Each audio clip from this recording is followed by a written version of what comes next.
Hello, everybody. My name is Gilligan, just back from a 3-hour cruise. Actually, this is I often wear this type of hat because James Hansen wears these hats, and James Hansen is my climate hero. What I want to talk about in this video is a short story written by Tom Riley that continues the adventures of Sarah and Janet N., her AI companion. The story takes place in the future, in the near-term future, and it's short story number 15 by Tom. He's very prolific at writing these, and I'm really enjoying them, so I thought I would pass some of this enjoyment to you. So let's get right back into this story. There's very important messages on technology and climate change and AI and other important issues. So this is so scene one. So this is the long game, is the title, and scene one is the invite. So the cafe was cool in every sense: temperature, lighting, attitude. Concrete floors, quiet booze, vertical planters, and a ceiling screen cycling through misty forest canopies. Sarah sat at her usual spot in the back, hibiscus spritz in one hand, her notepad open but mostly blank.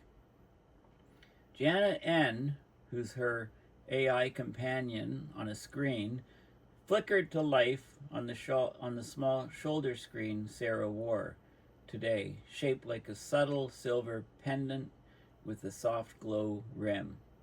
She appeared in silhouette first, then resolved into her full avatar, stylish, skeptical, and already annoyed. "We've been challenged," Janet N. said without preamble. Sarah raised an eyebrow. "I thought we were having a quiet day." "Not anymore. Gideon Rusk name-dropped you twice in the last hour.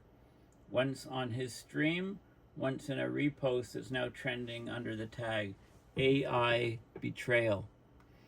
Sarah sipped her drink. "Lovely. And what exactly am I being accused of this time?" Janet N. pulled up a clip. On the screen, Gideon, sharp-suited, theatrical, a former climate tech darling turned digital crusader. His voice was sharp, his delivery polished. "Not so long ago, they told," right, they, I like how people refer to they, as it's this evil group or whatever. "Not so long ago, they told us AI would save the world. Now it files reports and watches us sweat. AI does not need a robot army to do us in. All it has to do is go passive aggressive and let the climate crisis do all the dirty work for it. And they have their apologists, the so-called realists, like Sarah White, out there treating collapse like a puzzle to solve politely. I want to see one of them defend this in public. Come on, Sarah, don't just whisper to your AI. Stand up and talk to people." Janet N. paused the clip. 2 million views and climbing. Comments range from flattery to full-on flame bait. Sarah leaned back, arms crossed. "Rusk used to call AI the moral compass of the climate revolution. Now he's mad that AIs won't pull his cart uphill." "He's not alone," Janet N. said quietly. "Disillusionment is building, and you're seen as the face of calm AI optimism."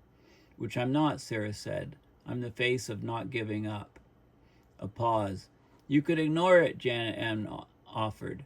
"It's noise or a trap."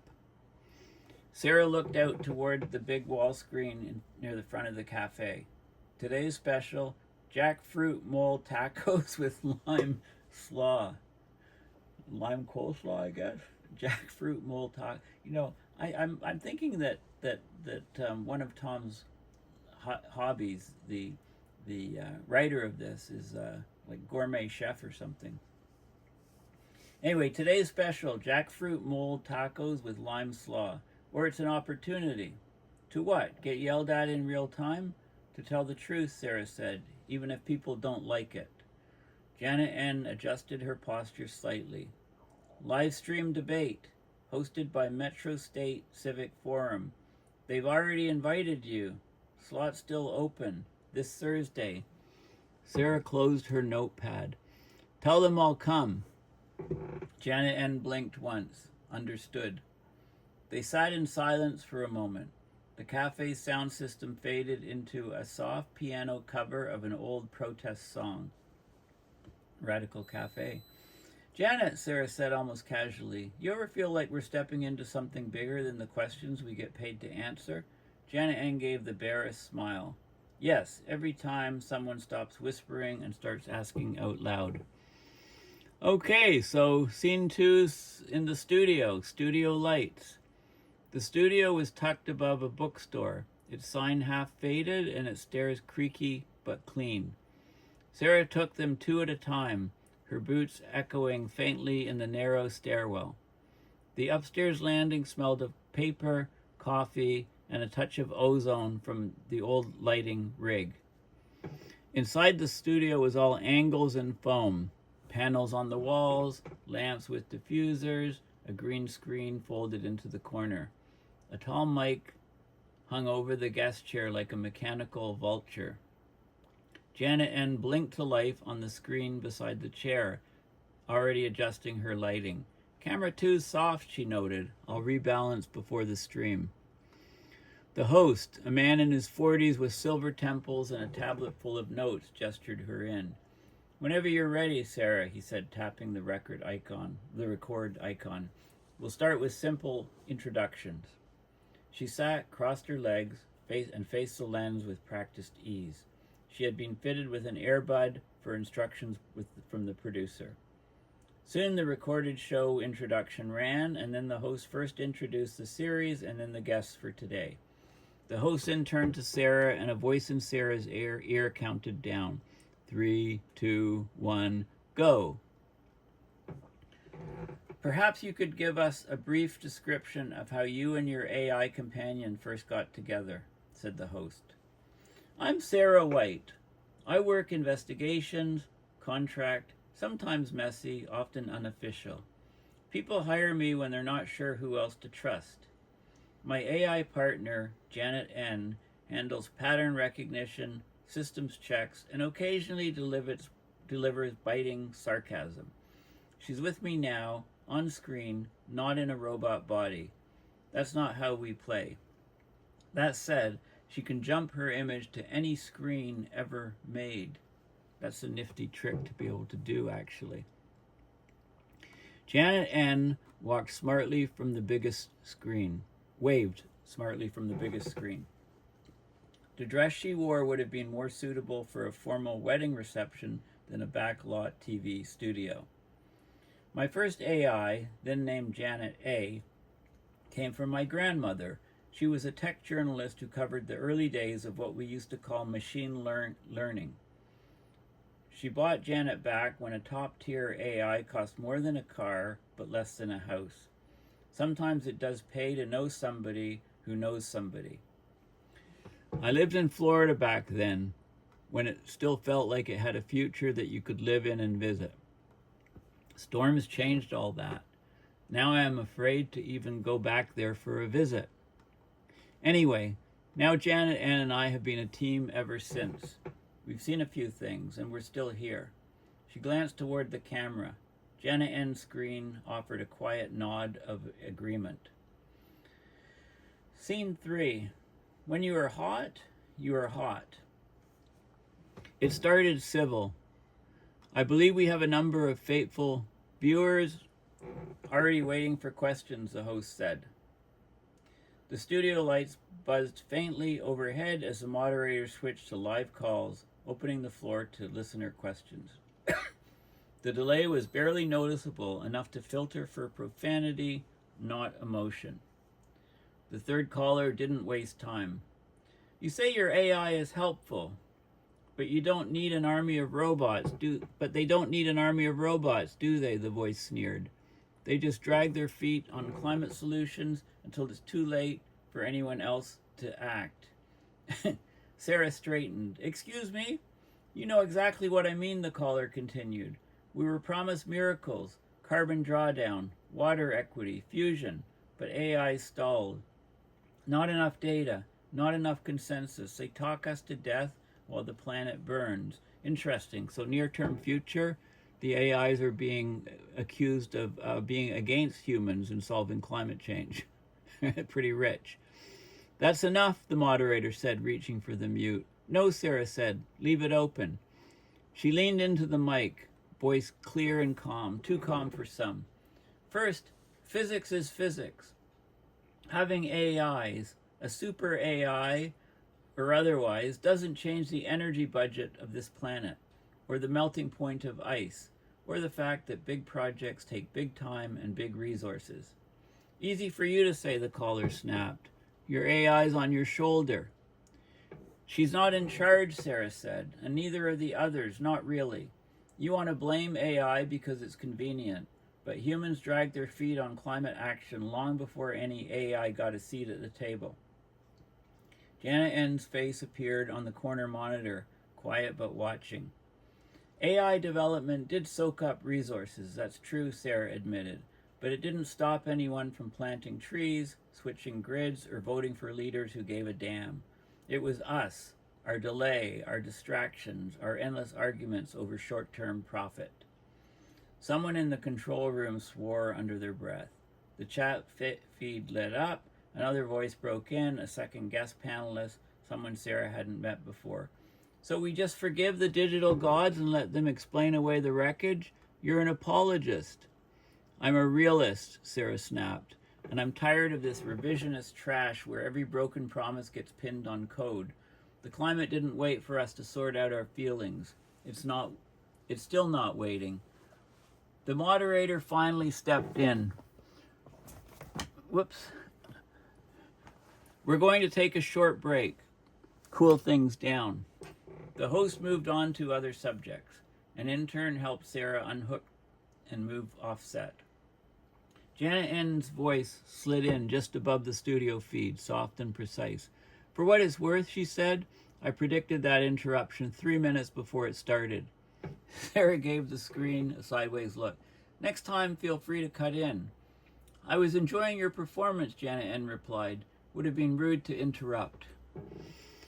Okay, scene 4, the invitation back. The electronic message came that evening, hours after the debate feed had ended so abruptly. Sarah sat at her apartment window, the city haze tinged orange by a low sun. On her table, half a sandwich, a cooling cup of ginger tea, and Janet N displayed on the smart mirror above the sink, this time wearing librarian glasses and scrolling through comment threads like she was grading student essays. Gideon Rusk is continuing his rant, Janet N said. I don't think he heard a word you said. As usual, the loud outcompete the thoughtful, agreed Sarah. That's a very profound statement. Very true and very unfortunate. A soft ping drew their attention. The moderator from the Civic Forum stream, Frank Del Rio, had sent a personal message. Hi, Sarah. I owe you an apology. I let the format get away from me. You showed up in good faith. We put you in a bear pit. If you and Janet N are willing, I'd like to offer a proper follow-up. Just the 3 of us. A calm session where you can lay out your stand uninterrupted. We'll call it second thoughts. No callers, just clarity. Let me know. Sarah leaned back and looked toward the screen. Well, she said, that's rare. I ran sentiment analysis, Janet N replied. His regret is genuine. His sponsors are ambivalent. Will they pull funding? Doubtful. Controversy boosts engagement. But if he loses credibility, he loses audience. Sarah picked up her tea, paused, and smiled faintly. Tell him we'll do it, she said, if he gives us space to think in full sentences. And no panelist with a grudge to settle, Janet N added. I'll include that in the reply. Okay, so scene 5, people. The second studio visit was quieter. No live stream, just 3 chairs, a pitcher of water, and a single camera rolling for later broadcast. After waiting out the standard introduction, Frank, the host, gave a short summary of Sarah's last appearance and said that there had been many requests for Sarah and Janet N. to have a chance to explain their stand on both AI and our climate crisis. He gestured. Thanks for coming back. Where do you want to start? Sarah gave a half smile. Thanks for the seat at the grown-up table. Sarah folded her hands. Let's start with population, she said. Not collapse. Settling. Frank leaned forward. Go on. Janet N. appeared on a nearby screen, her tone calm and precise. She was dressed for a high-level business meeting. Sarah began. The global population is in serious overshoot. We are using more than the Earth can regenerate, and that creates systemic stress, ecological, economic, emotional. But we're not heading for a cliff, Sarah continued. We're slowing down. In most of the world, birth rates are already below replacement. If that trend holds, and there's every reason to think it will, we're on a long descent. Janet N. added, if the average number of babies per woman remains below 2.1, population decline is inevitable. That threshold has already been crossed in Europe, China, North America, parts of South America, and even parts of Africa. Frank raised an eyebrow. But isn't that dangerous economically? Sarah nodded. Yes, it's disruptive. It is the end of the growth forever economic myth, but also it is necessary. The planet can't sustain 8 or 9 billion people at current resource use. The best estimate we have suggests long-term stability around 2.5 billion people. Janet N. brought up a visual, a gently swooping curve. It showed world population from 1945 to present with a dark line, then extended out another 200 years with a wide, gracefully curving bar. The chart showed a great feedback-generated curve that rose to a high of 9 billion, should be around the year 2030 or something, I would estimate. We're 8.2 right now. And then settled down with a curve mirroring its own rise to near the 1945 level in 160 years. If the trend continues, we'll reach a sustainable level in roughly 160 years, the same time frame it took population to surge from 2 billion to 8 billion. It's not fast, Sarah said, but it's not a crash either. It's a settling. Like any complex system, it behaves predictably until it doesn't. The limitation is that most such models only work when the behavior stays linear. Janet N. finished. Crossing tipping points in our climate path destroys linearity and therefore adds unpredictability. Our curve becomes less predictable and we will have to live with that. So we plan for the long curve, Sarah said. We take great care of the few kids being born very well indeed. They are a treasure. All this time we don't panic. We glide down the descent. We appreciate the relief our efforts give the earth. Frank let the silence stretch, then nodded. Let's take a break, he said. Then we'll talk land and where we grow food next. A recorded commercial ran for 90 seconds. Okay, so scene 6 is farming the north. The second half began with a satellite view, Janet N.'s choice. A slow pan across the northern hemisphere. Bands of green thawing grounds, blue veins of river once sealed in ice. This assumes no AMOC collapse, of course. Sarah gestured toward the image. This is what we're talking about, the permafrost frontier. It's warming fast, some of the fastest on Earth. Frank glanced at the screen. Looks soggy. It is, Sarah said, and that's the problem. Janet N. explained. As permafrost thaws, meltwater pools on the surface. The land turns to seasonal bog. It's rich, but unstable. Until it drains, it can't be farmed or settled. Sarah added, we've seen this before. The northern plains of North America were under ice as late as 12,000 years ago. Yet by the late 1800s, they were farmland. Frank whistled. That's fast in geologic terms. With drainage projects and soil management, Sarah said, the North could become a major food-growing region. but only if we plan it right. Janet N. brought up a second map, highlighting the Lena, Ob, Yenisei, Mackenzie, and Yukon rivers. These are the arteries. They already drain the north. As Arctic sea ice retreats, their mouths will become port sites. Within the next century, summer shipping will be possible. Within 2 centuries, we could have year-round ports with support infrastructure. At first, the port facilities will have to be movable. As the sea level rises, eventually the river mouths will all become New Orleans. Frank frowned. People will want to know, are you talking about building log cabins in the Arctic?